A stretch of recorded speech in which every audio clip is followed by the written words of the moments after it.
Hi everyone, this is my review of the Bob Ironman stroller. I've had it for a few weeks now and it's springtime and I've been able to take my daughter out for a few runs and she's really liking it.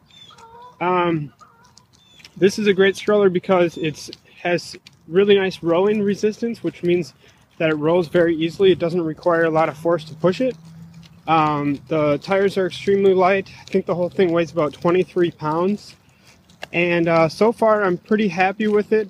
Here's the shock absorbers on it. There's two settings, one for under 70 pounds, or I think it's 35 pounds, and then another setting for over 35, and that absorbs the bumps and things like that.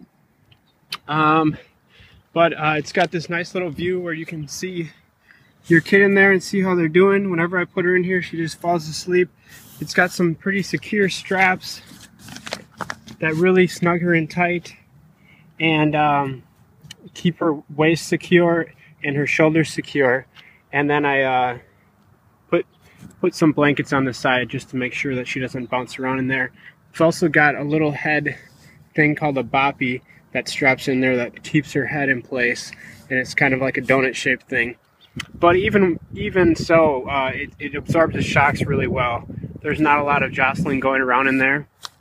Now, a couple of things I didn't like are this brake. This is a caliper brake. It's a really cheap brake. I've been having trouble getting it centered. Whenever I use the brake, one side will get smushed over to the other side, and then it's no longer centered anymore. And then I have to fix it again. Luckily, you don't have to use the brake a lot unless you're going down really steep hills, so that shouldn't be too much of a problem. But I've even taken it into REI and had them look at it, and that was the best they could do. They said it's basically just a cheap brake.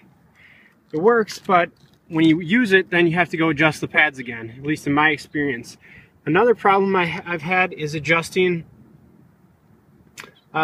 these little adjustments, fine adjustments up front, to make this little knob here is to make sure that it's rolling straight. So at first it was pulling way to the left and I had to make those adjustments, but I couldn't actually turn this little pin knob.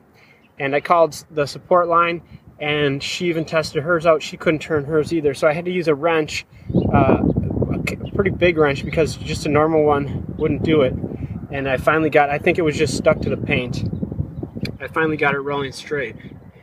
The wheels are pretty nice. I think they inflate to like 70 psi, something like that, but I have them at around 40 just to absorb some more shock. Well, max 60 psi. I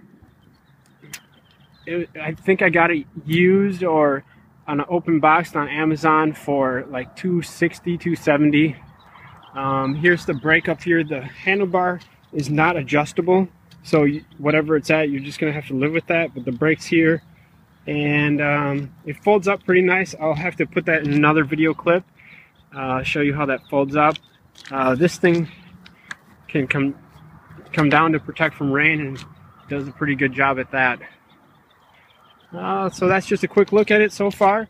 As you can see, if I start walking here and I just sort of take my hand off it for a second, it just keeps rolling. That's how easy it is to push this thing. So it's also got this safety strap here that you can put around your wrist to in case it gets away from you as you're going down a hill or something like that. And lastly, I just want to show you how easily this thing folds up.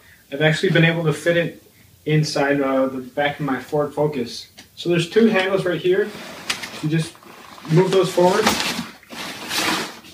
And then the final thing is there's a little, put your foot down here and do that. And then you use the strap here that you have on your wrist while you're running, and you buckle it to the strap down here,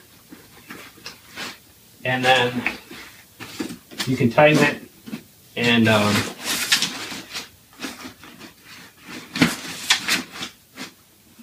it's not too bad to carry. But if you need to, the wheels also come off. They're just a quick release. So thanks for watching.